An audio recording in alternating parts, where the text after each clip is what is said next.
Olá pessoal, vamos dar continuidade aos nossos estudos de crimes contra o patrimônio, voltado aqui para nosso concurso da PCDF. E olha só, nós vamos entrar agora num dos crimes mais importantes no que concerne prova das carreiras policiais e que muito provavelmente eu acredito que vai estar na prova da PCDF, que é o crime de roubo. Não só o crime de roubo, mas também o crime de latrocínio, que nada mais é do que um roubo qualificado, como nós veremos. Então tudo que concerne o artigo 157 do Código Penal é importante, é relevante e tem grandes chances de cair na sua prova. E é por isso que nós vamos estudar ele aqui detalhadamente, para que a gente possa pegar tudo aquilo que está na doutrina, tudo aquilo que está na lei e tudo aquilo que está na jurisprudência e você vá 100% preparado aí para a prova.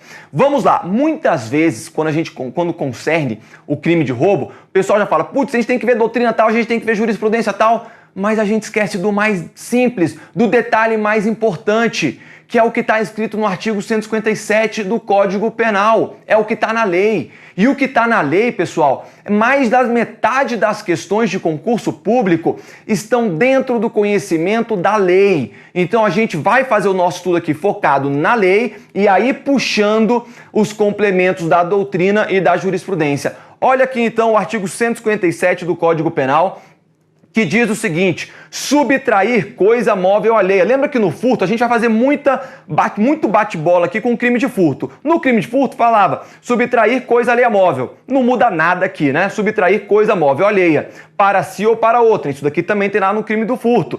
Qual que vai ser a diferença de furto para o roubo? Mediante grave ameaça ou violência à pessoa. Beleza, professor. Então a gente pode praticar esse crime por meio da ameaça grave, né? A gente pode praticar por meio da violência, que é a violência própria. Sabe como é que a sua prova pode colocar para você também essa violência própria? Pode colocar, obviamente, a violência física ou mesmo vis absoluta. Também significa a violência própria. Qual que é o problema aqui do artigo 157? A galera sempre vai lembrar que o roubo pode ser cometido mediante grave ameaça ou mediante violência própria. Esquece da parte final do artigo 157 e é por isso que eu quis trazer ele aqui para vocês detalhadamente. Olha aqui. Ou depois de havê-la, por qualquer meio, reduzido à impossibilidade de resistência. O que vai ser isso daqui, então? É a violência imprópria. Também tem outro nomezinho que pode estar na sua prova. Violência imprópria ou meio subreptício. Beleza? Não esqueçam, pena, reclusão de 4 a 10 anos e multa. Não esqueçam da violência imprópria. Por quê? Porque muito provavelmente a prova vai colocar para você a violência imprópria, porque aí pode confundir o aluno. Quer ver um exemplo de violência imprópria? O agente quer assaltar uma vítima num bar e coloca sonífero na sua bebida para que, por meio dessa bebida, ele venha a dormir e aí sim o agente consiga subtrair os bens da vítima. Veja, houve violência própria? Não. Houve grave ameaça? Também não. O que houve? Houve uma violência imprópria. O agente reduziu a impossibilidade de resistência da vítima. Professor, isso é furto? Claro que não. Isso daqui é roubo. Ele reduziu a impossibilidade de resistência da vítima. Quer ver um outro exemplo que aconteceu? Um rapaz foi com uma moça para um apartamento e lá dentro desse apartamento, o que a moça fez? Quando o rapaz entrou no banheiro, trancou este rapaz dentro do banheiro. Para quê? Para subtrair todos os bens dele. Professor, isso é furto? Isso daí é um sequestro? Isso daí é restrição de... Não, isso daí é roubo. Ela reduziu a impossibilidade de resistência da vítima ao trancá-lo dentro do banheiro. Beleza, pessoal? Muita atenção, não vamos esquecer dessa terceira hipótese, desse terceiro meio de execução que pode ser cometido o roubo, tá bom? Outra coisa importante aqui a respeito da violência imprópria, vem comigo. A violência imprópria, ela tem que ser praticada pelo próprio agente. Lembra que eu falei com vocês esse exemplo aí do bar? Que o agente, ele dá o sonífero para que a vítima venha a dormir e ele subtrai os bens dela dentro do bar? Imagina que a própria vítima se embriagou. tá bom? A própria vítima está toda embriagada e aí ela cai e desmaia dentro do bar. Vem o agente e subtrai os bens da vítima. Professor, isso é roubo porque o agente reduziu a impossibilidade de resistência da vítima? Não. O agente, ele não foi o agente que praticou essa violência imprópria, até porque a vítima não sofreu violência imprópria. Ela simplesmente está reduzida a impossibilidade de resistência pelos seus próprios atos ou por atos de outras pessoas. Para ver o roubo, é o próprio agente que deve realizar a conduta da violência imprópria. Repito, para que haja roubo por meio da violência imprópria, é o próprio agente que tem que fazer a ação de reduzir a impossibilidade de resistência da vítima. Se outra pessoa o fizer e o agente simplesmente se aproveita da situação para subtrair bens, estaremos diante de um furto. Beleza, galera? Então, muita atenção aí. Artigo 157, nós não podemos deixar de ter atenção em relação à redação desse artigo. Vamos continuar. Agora a gente vai ver aqui a classificação do roubo. Como vocês já sabem disso daí, o roubo é um crime complexo. Por que ele é um crime complexo? Porque ele resulta da fusão de dois ou mais delitos. No caso do roubo, a gente sempre vai ter um furto nós podemos ter um constrangimento legal, lá do artigo 146, a gente pode ter uma ameaça, podemos ter uma lesão corporal, artigo 129, podemos ter também vias de fato, que aí no caso vai ser a fusão de um crime com uma contravenção penal lá do artigo 21 da LCP, beleza? Então, trata-se de um crime complexo e também é um crime pluriofensivo, porque atinge mais de um bem jurídico protegido por lei. Qual que será esses bens jurídicos? Um é óbvio, o patrimônio. Sempre será atingido o patrimônio, mas pode ser atingido também a integridade física, no caso da lesão corporal, pode ser atingido a liberdade individual por meio da ameaça ou do constrangimento ilegal. Beleza, pessoal? Então lembre tranquilo isso daqui. Crime complexo e um crime pluriofensivo. Pode botar na tela. Situações específicas do crime de roubo. Roubo de uso. Nós falamos lá no crime de furto. Professor, o furto de uso é uma conduta típica? Não, o furto de uso é uma conduta atípica. O agente simplesmente subtrai um bem para que ele use e depois restitua. Falamos que o furto de uso tem que ter o dolo inicial do agente em restituir imediatamente a coisa, né, por um prazo determinado, e também tem que se tratar de um bem infungível. Se for um bem fungível como o dinheiro, não há que se falar em furto de uso, será furto. Professor, a gente pode trazer essa mesma ideia para o roubo? Ou seja, se um agente, por meio de violência ou grave ameaça, subtrai um bem e fala, olha, cara, eu tô te batendo aqui, eu tô te ameaçando para você me passar esse celular, esse relógio, mas eu só quero usar esse relógio na festa ali, amanhã eu te devolvo esse relógio. Pode isso, pessoal? Claro que não. Tá bom? Então, existe essa figura do roubo de uso? Não, não existe, tá bom? Configura o roubo. Beleza? Não vai ter aquele benefício, aquela figura atípica como há no furto de uso. O roubo de uso será roubo, ainda que o agente tenha o dolo de restituir a coisa depois. Por quê? Porque trata-se de um crime complexo e ele usou grave ameaça, violência própria ou violência imprópria para a prática desse crime. Fechou? Muito bem. Roubo privilegiado. A gente vai lembrar que lá no artigo 155, parágrafo 2º, o que dizia lá no furto privilegiado? O furto privilegiado dizia o seguinte, que havia esse furto privilegiado se o agente fosse primário e se a coisa furtada fosse de pequeno valor.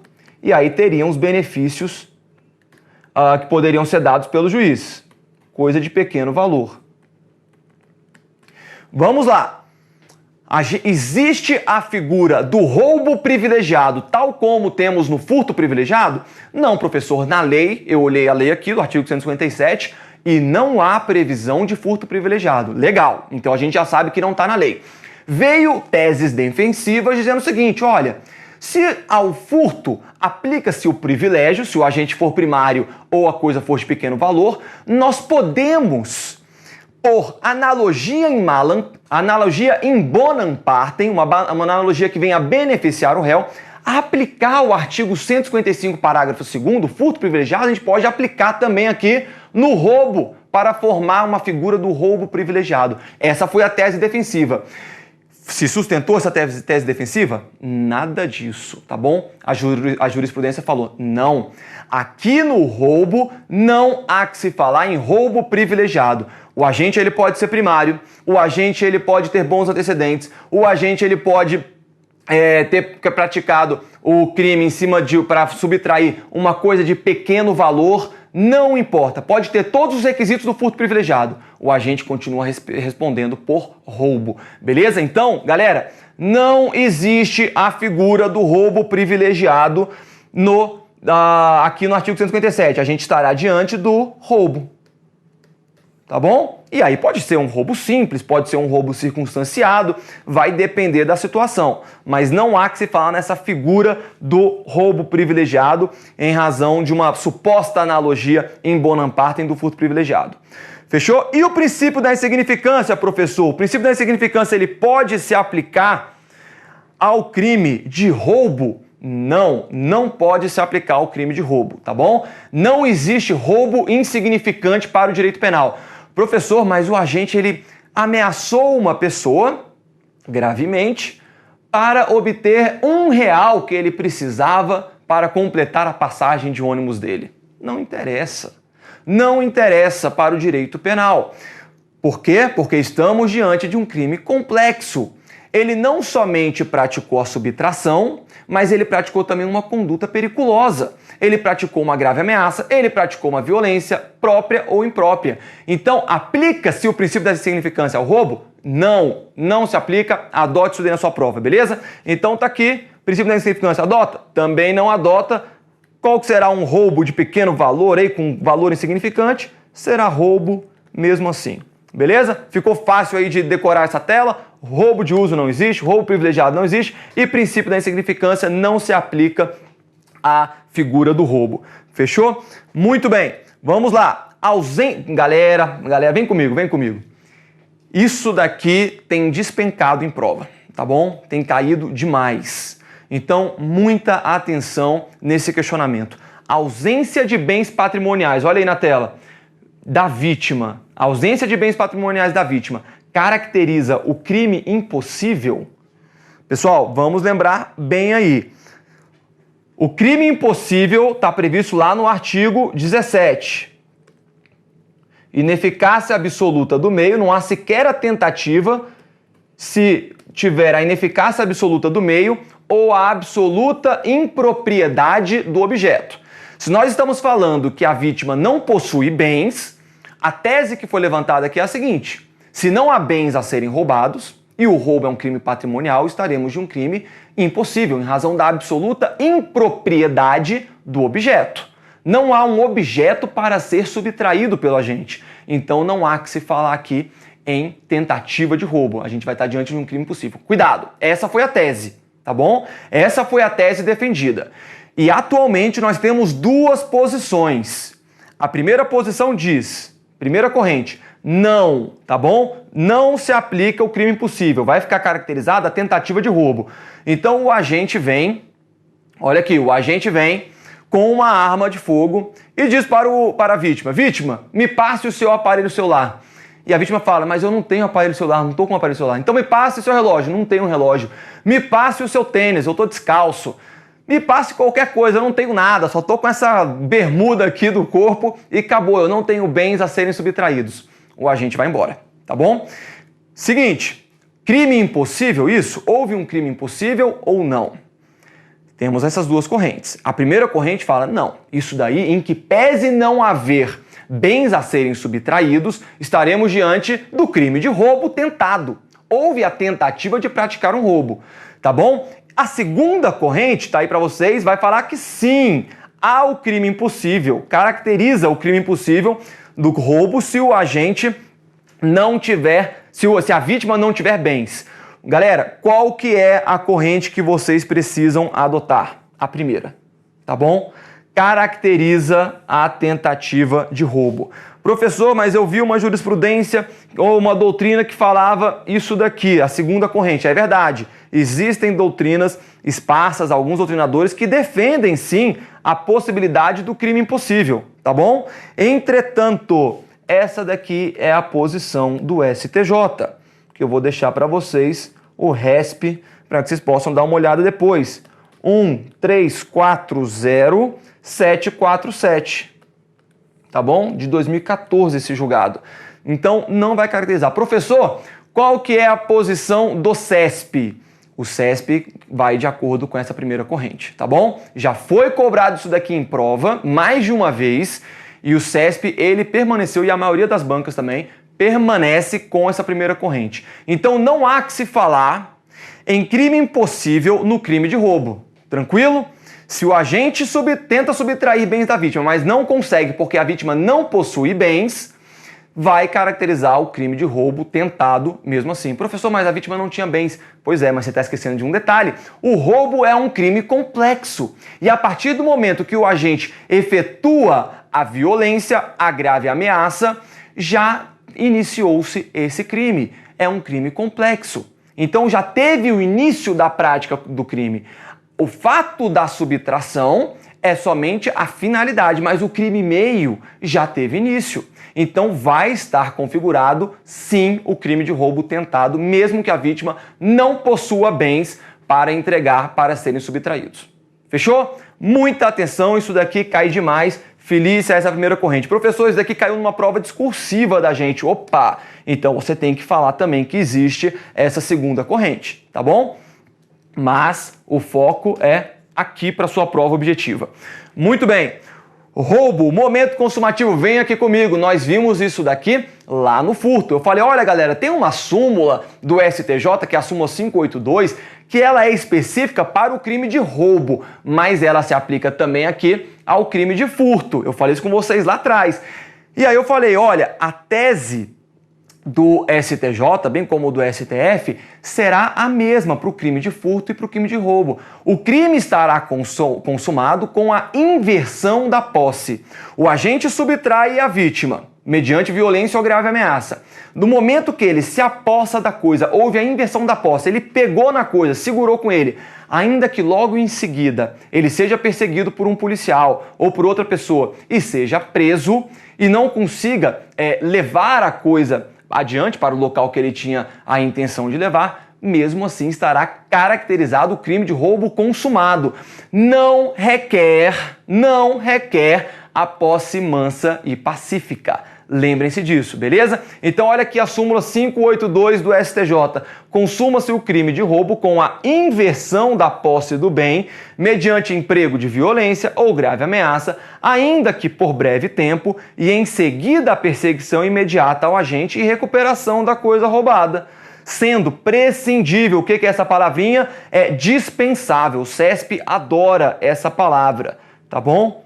É dispensável a posse mansa e pacífica ou desvigiada. Não requer a posse mansa e pacífica ou desvigiada. Vamos lá, qual que é então essa teoria que foi adotada pelo STJ, pelo STF? A teoria da apreensio ou amócio. Tá bom? E aí a gente vai ter outras teorias, concretácio, vamos ter ablácio, ilácio. A gente tem outras teorias que buscam explicar o momento consumativo do furto e do roubo, tá bom? Mas essas daí a gente explicou lá quando a gente falou do crime de furto, então se tiver dúvidas, volte lá, a gente não vai repetir elas aqui. Só lembre-se que temos a apreensio e amócio que são adotadas pela nossa jurisprudência, e temos concretácio, ilácio, ablácio, que são outras teorias que a doutrina expõe, mas que não são adotadas atualmente no nosso ordenamento jurídico penal. Fechou, pessoal? Muita atenção na súmula 582. Ela não cai, ela despenca em prova e você tem que estar ligado aí a tudo que concerne ela. Só lembrar, bem simples. Não requer posse mansa e pacífica, requer simplesmente a inversão da posse. Lembrou dessas palavrinhas-chave? Acabou, você vai matar as questões. Muito bem, Vamos continuar aí, olha. Outro ponto que é muito cobrado: roubo, concurso de crimes no roubo. Primeira situação: violência ou grave ameaça mediante uma só ação contra duas ou mais pessoas, mas somente o patrimônio de uma delas é subtraído. Vamos lá. O agente encontra duas pessoas caminhando na rua. Tem lá duas vítimas andando na rua. Ele, opa, vou roubar essas duas aí. Só que ele chega nas duas e, na verdade, ele viu que uma delas estava com o aparelho celular na mão, né? Digitando na rua e tudo mais. Ele fala, quer saber? Eu tenho que ser rápido aqui, eu só vou subtrair este aparelho celular dessa vítima. Então ele chega e fala, vítima, me passe o seu aparelho celular. Ele vai e passa. As duas vítimas sofreram um constrangimento? Claro. Se uma delas ali, a outra, saísse correndo, gritando, não sei o quê, ele poderia fazer alguma coisa contra ela? Claro que sim. Então, nessa situação, haverá duas vítimas? Sim, haverá. Uma vítima é a vítima patrimonial. A outra vítima, ela é a vítima tanto patrimonial quanto do constrangimento ou da violência, a depender da situação, tá bom? Ou da grave ameaça. Então, haverá duas vítimas? Sim, haverá duas vítimas.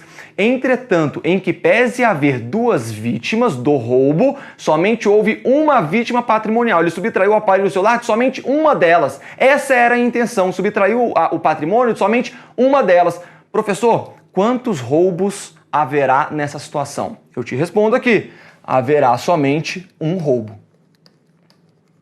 Tá bom? Por quê? Porque foi subtraído somente um patrimônio.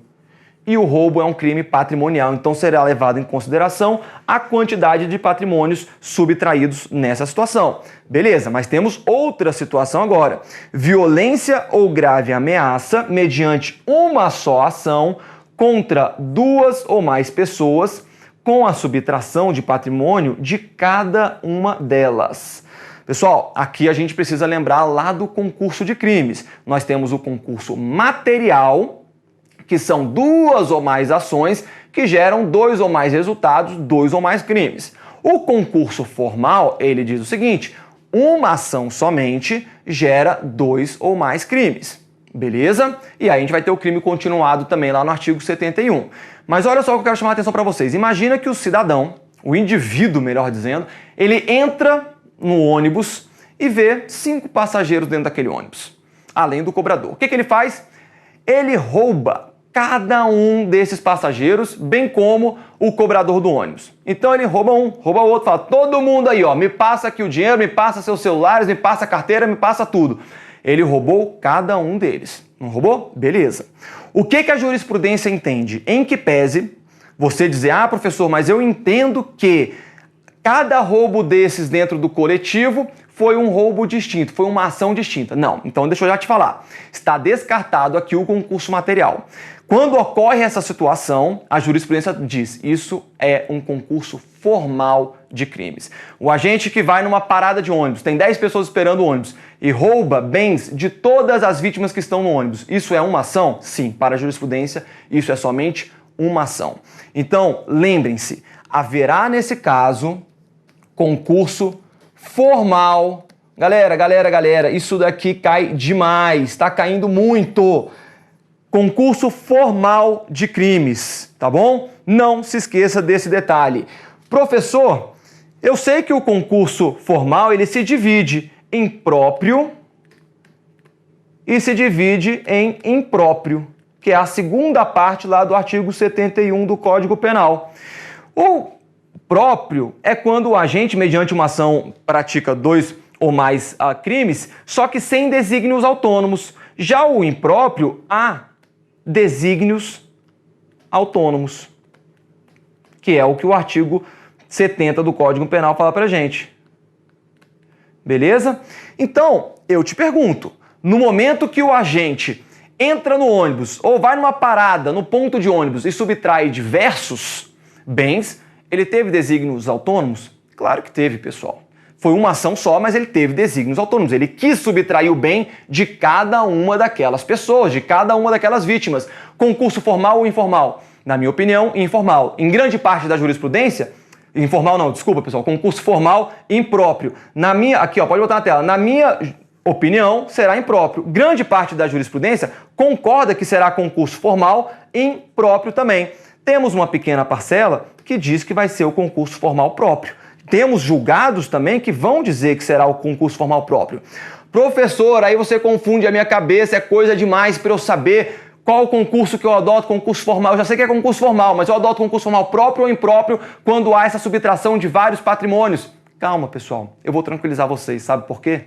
Porque as provas elas não estão cobrando o conhecimento do concurso formal, se é próprio ou impróprio. Por quê? Porque a jurisprudência mesmo está confusa. E a maioria dos casos, a jurisprudência tem se limitado a dizer que se trata de concurso formal. Só isso. E as provas têm falado exatamente isso. Que se houver, mediante uma só ação, mas duas ou mais vítimas patrimoniais, teremos o concurso formal. Tá bom? Basta lembrar disso. Basta lembrar disso, tá bom? Se você souber que se trata de um concurso formal, acabou, tá bom? Professor, eu quero ir adiante e saber. Aí eu aconselho seguir a teoria do concurso formal impróprio em razão dos desígnios autônomos. Mas isso daqui não está pacificado. O que está pacificado? Que se trata de um concurso formal, beleza? Então a gente vai aplicar nesse caso o artigo 70. Ou seja, se o agente subtraiu 10 patrimônios dentro do ônibus, ele vai responder por 10 roubos em concurso formal de crimes. Concurso formal de crimes, vocês sabem lá o benefício do artigo 70. O que diz o concurso formal? O agente ele vai responder por um crime mais um sexto a metade. Tá bom? É o que está no artigo 70 do Código Penal. Então, atenção nisso daqui. Se houver desígnios autônomos, esse daqui é o concurso formal próprio. Se houver desígnios autônomos, se for o concurso formal impróprio, aí ele responde de acordo com a regra lá do artigo 69, que é o concurso material. Tá bom? Por isso que isso aqui vai ter grande relevância na hora da dosimetria da pena. Mas para nosso concurso público, basta dizer que é concurso formal. Geralmente, as provas estão cobrando somente esse conhecimento. Fechou, pessoal? Atenção demais nisso daqui, essa parte de concurso de crimes no que concerne o crime de roubo. Fechou? Muito bem, vamos falar então agora do roubo impróprio. Olha só, não vamos confundir aqui os conceitos. Lá no roubo próprio, que é do artigo 157 caput, o roubo simples, a gente falou que a violência pode ser cometida mediante violência própria, mediante grave ameaça ou mediante violência imprópria. Não confundam os conceitos. Uma coisa é a violência imprópria, que é o meio subreptício lá do artigo 157 do caput do Código Penal. Outra coisa é o roubo impróprio. O roubo impróprio é totalmente diferente. Olha aqui o roubo impróprio. Artigo 157, parágrafo 1º. Na mesma pena. Opa, então tem a mesma pena lá do roubo simples, do roubo próprio. Incorre quem, logo depois de subtrair da coisa, emprega violência contra a pessoa ou grave ameaça, a fim de assegurar a impunidade do crime ou a detenção da coisa para si ou para terceiro. Beleza, pessoal? Muita atenção aí nesse roubo impróprio. O que acontece em relação ao roubo impróprio? O agente, ele primeiro subtrai, às vezes a intenção do agente é somente praticar um furto. Então ele vê um objeto dando sopa, viu lá um veículo que ele pode subtrair. Na hora que ele está subtraindo, na hora que ele se apossou da coisa, a partir do momento que a coisa já está na sua detenção, que ele subtraiu a coisa, aí aparece um policial, aparece a vítima, e para que ele assegure a sua impunidade, ou para que ele assegure a detenção da coisa, o que ele faz?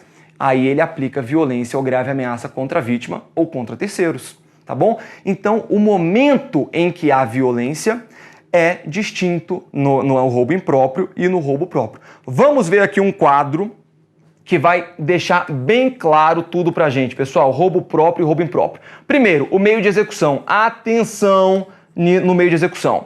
O meio de execução do roubo próprio, como a gente falou, pode ser por meio de violência própria, pode ser por violência imprópria ou grave ameaça. Olha o roubo impróprio.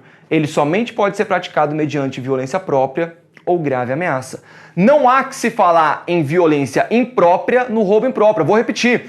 Não há que se falar em violência imprópria no roubo impróprio. Lembrem-se disso, não pode esquecer, tá bom? O roubo impróprio ele só pode ser praticado mediante grave ameaça ou violência. Não pode ser praticado mediante o modo subreptício, mediante a violência imprópria. Atenção, olha aqui o momento em que é aplicado o meio de execução, a violência própria ou a violência imprópria ou grave ameaça. No roubo próprio, vai ser aplicada a violência, a grave ameaça, antes ou durante a subtração. E no roubo impróprio, a violência ou a grave ameaça só são praticadas após haver a subtração. Qual que é a finalidade da violência e da grave ameaça? No roubo próprio, possibilitar a subtração do bem. E no roubo impróprio, assegurar a impunidade do crime ou assegurar a detenção da coisa. A classificação do crime de roubo é um crime material, tem um resultado naturalístico. Ele só vai se consumar quando houver a efetiva subtração da coisa. Já no roubo impróprio, não. Ainda que o agente não consiga empregar, subtrair, ao final das contas, subtrair a coisa ou manter a sua impunidade, ele vai responder por roubo impróprio. Então veja, o agente subtraiu um aparelho celular, viu um aparelho celular dando sopa lá em cima da mesa do bar. Ele pega aquele aparelho celular, só que no momento que ele segura a coisa, que ele já inverteu a posse, que ele subtraiu a coisa, a vítima percebe. Pegaram meu celular e a vítima começa a correr atrás do ladrão. Corre atrás. O que o ladrão faz nessa hora? Se vira para a vítima e aí puxa um revólver e fala: sai daqui, senão eu vou te matar. Beleza? Roubo próprio ou impróprio? Roubo impróprio. O agente subtraiu e somente depois ele empregou a grave ameaça ou violência. Fechou, pessoal? Mas vamos supor que após ele efetuar ali a grave ameaça, veio um policial por trás, o segurou e aí ele não conseguiu subtrair a coisa, tampouco conseguiu assegurar a sua impunidade. Roubo impróprio consumado ou tentado? Roubo impróprio consumado, porque é um crime formal. Ele não exige um resultado naturalístico, ele não exige que o agente consiga efetivamente assegurar a impunidade do crime ou assegurar a detenção da coisa. E o conatus, a tentativa, no roubo próprio é cabível, e no roubo impróprio há alguma divergência, mas a doutrina majoritária e o STF entendem que não será cabível a tentativa no roubo impróprio. Muito bem, vamos lá que a gente aqui está correndo, não temos tempo a perder. Vamos falar agora do roubo circunstanciado, também chamado de roubo majorado. E aqui, galera, uma atenção muito especial. Por quê? Várias hipóteses que estão lá no furto, no artigo 155, vão qualificar o crime de furto. Várias dessas mesmas situações que qualificam o crime de furto, no que concerne ao crime de roubo, não vão qualificar, vão majorar a pena de roubo, tá bom? Então, olha só, a pena aumenta-se de 1/3 até a metade, tá aqui a majorante, 1/3 até a metade. Vamos falar desse inciso primeiro depois, que foi revogado pela Lei 13.654. Olha o inciso segundo. Se há o concurso de 2 ou mais pessoas, isso daqui estava onde? Lá no crime de furto? Lá no parágrafo 4º, inciso 4º do artigo 155. Lá no furto qualificava, aqui no roubo vai circunstanciar, vai majorar a pena. Então, se há concurso de 2 ou mais pessoas. 3. Se a vítima está em serviço de transporte de valores e o agente conhece tal circunstância. Essa hipótese aqui não temos lá no furto, a gente vai ver ela. 4. Se a subtração for de veículo automotor que venha a ser transportado para outro estado ou para o exterior. Vimos lá no furto. Onde que está lá no furto? No parágrafo 5º do artigo 155. Lá no furto vai qualificar também, ó. Assim como ali o concurso de 2 ou mais pessoas. E aqui no roubo não vai qualificar, vai majorar a pena. Inciso 5º, se o agente mantém a vítima em seu poder, restringindo a sua liberdade. Vamos ver também essa hipótese. E o 6º, se a subtração for de substâncias explosivas ou de acessórios que conjuntam isoladamente possibilitem sua fabricação, montagem ou emprego. Também é uma qualificadora lá no furto, não é?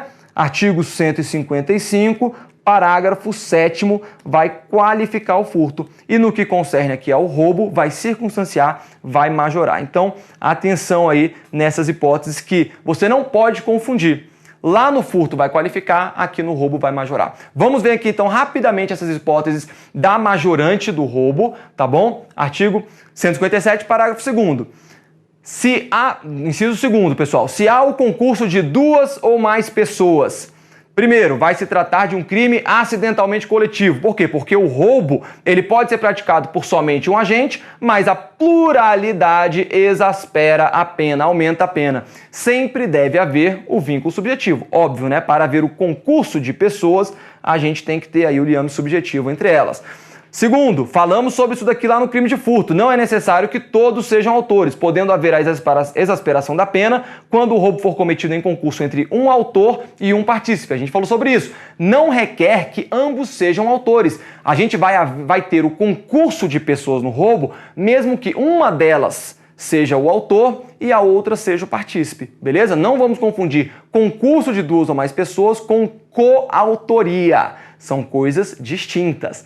E aí, aplica-se a majorante do concurso de pessoas, ainda que somente um dos autores, dos partícipes, seja identificado. Tranquilo também aí. A gente falou sobre isso lá no crime de furto. Imagina que um roubo foi praticado por 5 pessoas, tá bom? E as câmeras de segurança do estabelecimento pegaram lá, flagraram 5 pessoas, mas não conseguiram identificar 4 delas, só identificou um agente, ele foi preso, ele respondeu pelo crime de roubo em concurso de 2 ou mais pessoas, mas a ele foi perguntado, né, se ele ia falar quem eram os outros agentes, ele falou, vou permanecer em silêncio, o que acontece demais na prática. Vamos lá, os outros autores ou partícipes não foram identificados. Mesmo assim, a gente pode aplicar a majorante do concurso de 2 ou mais pessoas. Por quê? Porque a gente tem outros meios probatórios para dizer que ele praticou aquele crime de roubo em concurso de 2 ou mais pessoas. Fechou? E, por fim, falamos também no furto. Igualmente, aplica-se essa majorante se um dos autores partícipes for menor de idade. Lembrando sempre que se um maior pratica um crime com um menor de idade, o maior de idade vai responder também lá por um crimezinho que está previsto no ECA, que é o artigo 244B. Beleza, pessoal? Então, sempre atenção aí nessa hipótese, se houver um crime praticado com um maior e um menor de idade. Inciso 3º, se a vítima está em serviço de transporte de valores e o agente conhece tal circunstância. O crime é de dupla subjetividade passiva, ou seja, a gente vai ter 2 vítimas nesse crime. Uma vítima vai ser o transportador e a outra vítima, o proprietário. Imagina, a gente pode falar aqui, nessa hipótese acontece muito em relação a carro forte, mas imagina agora uma vítima de um motoboy que está transportando valores, dinheiro, pode ser outras coisas também, mas está transportando dinheiro de uma empresa para outra. E esse motoboy, ele é abordado e roubado no meio do caminho. Veja, o motoboy ele vai ser vítima do roubo, bem como a vítima patrimonial, que é quem? A empresa que mandou aquele motoboy levar esse dinheiro, ou seja, a empresa que era proprietária desse dinheiro. Então será um crime de dupla subjetividade passiva. Nós teremos 2 vítimas. Valores, o que é considerado valores? Um expressivo valor econômico e que tenha liquidez. O que vai ser considerado valor? Dinheiro, pedras preciosas. Olha, cosméticos, professor? Galera, teve um julgado do STJ que considerou que os cosméticos poderiam incidir aí no transporte de valores. Por quê? Porque os autores, eles tinham já um conhecimento daqueles cosméticos, do seu valor econômico, e eles tinham uma liquidez muito grande porque eles já tinham a quem revender aqueles cosméticos. Tá bom? Então, nesse caso, incidiu, mesmo, claro que é uma situação específica, mas mesmo tendo sido cosméticos, nessa hipótese específica, foi aí imputado a eles o roubo circunstanciado em razão do transporte de valores. Então, muito cuidado, esse conceito de valores aqui, ele é um conceito amplo. E prévio conhecimento, tá bom? Porque não pode ser um conhecimento acidental, trata-se de circunstância subjetiva. O agente, ele tem que saber que está sendo transportado valores. Não pode simplesmente acontecer, vou assaltar um motoboy aqui para subtrair a carteira dele e descubro que ele está lá naquele baú, né, que os motoboys levam, ele está com dinheiro ali, um monte de coisa, pedras preciosas para subtrair também. Vai incidir aí a majorante? Não incide. Por quê? Porque não havia esse conhecimento prévio pelo agente. Beleza? E lembrando sempre que é uma circunstância subjetiva. Não se comunica no concurso de pessoas se somente um dos agentes tinha o conhecimento de que havia valores sendo transportados. 2 agentes vão subtrair um carro forte. Não, o carro forte é meio óbvio, né, pessoal? Mas vão subtrair um veículo lá que, na verdade, é um gerente de uma empresa transportando dinheiro. Um dos agentes sabe que ele está transportando todo esse dinheiro que é da empresa em que ele trabalha. O outro agente não sabe, acha que simplesmente eles vão praticar um roubo comum. Esse agente que não sabe, ele não vai responder pela circunstância majorante, somente aquele que tinha conhecimento. Por quê? Porque essa circunstância tem que haver o prévio conhecimento, o agente tem que conhecer essa circunstância, tá bom? Então, é uma circunstância subjetiva.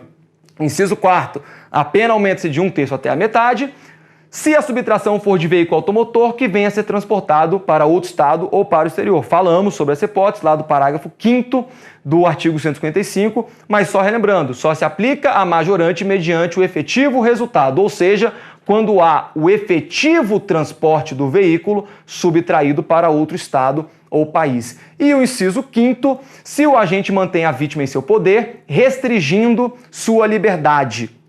Então, olha só, qual que vai ser a finalidade aqui da restrição? Assegurar a subtração da coisa ou evitar a ação policial. Galera, muita atenção. Toda vítima, quando ela é roubada, ela tem a sua liberdade restringida. A vítima que é roubada no meio da rua, ela não pode simplesmente sair correndo e dizer, tô indo embora aqui durante esse assalto. Não. Ela está tendo ali a sua liberdade restringida por um curto momento de tempo. Vai incidir essa circunstância majorante? Claro que não, tá bom? Já é pressuposto do crime de roubo uma pequena restrição na sua liberdade, ou por um tempo ali razoável da restrição da liberdade. Isso está incluído dentro do crime de roubo, beleza? O que essa circunstância majorante faz é quando há uma restrição de liberdade por tempo superior ao necessário para a subtração. Então é aquele agente que fala, olha, vou subtrair o seu carro, estou roubando o seu carro, vai para o banco de passageiro que eu vou levar você lá para outro estado, ou então vou levar você lá para uns 30 quilômetros de distância e eu só vou te soltar lá. Por quê? Porque se eu te soltar agora, você vai ligar para a polícia e vai me prender. Claro que o assaltante ele não explica tudo isso para a vítima, mas ele faz exatamente isso por essas razões. Então ele leva a vítima consigo. Veja, a vítima permaneceu com ele por mais tempo do que o efetivamente necessário para a subtração da coisa. Então haverá aí a restrição de liberdade, tá bom? Então essas daqui tem que ser a finalidade. Vamos supor que a vítima manteve a vítima em seu poder para depois estuprá-la. Não, aí não vai ser o roubo com restrição de liberdade. A gente vai estar diante de outros crimes, tá bom? Então a finalidade da restrição da liberdade tem que ser assegurar a subtração da coisa ou evitar a ação policial. E o tempo para caracterizar a restrição de liberdade, como eu falei com vocês, não há um tempo mínimo. Deve ser um tempo juridicamente relevante e estará caracterizada quando a restrição da liberdade se der por tempo superior ao necessário para a subtração. Vem comigo. Beleza, pessoal? Então vamos fazer o seguinte, vamos fazer uma pausa. Na próxima aula a gente continua. Até lá.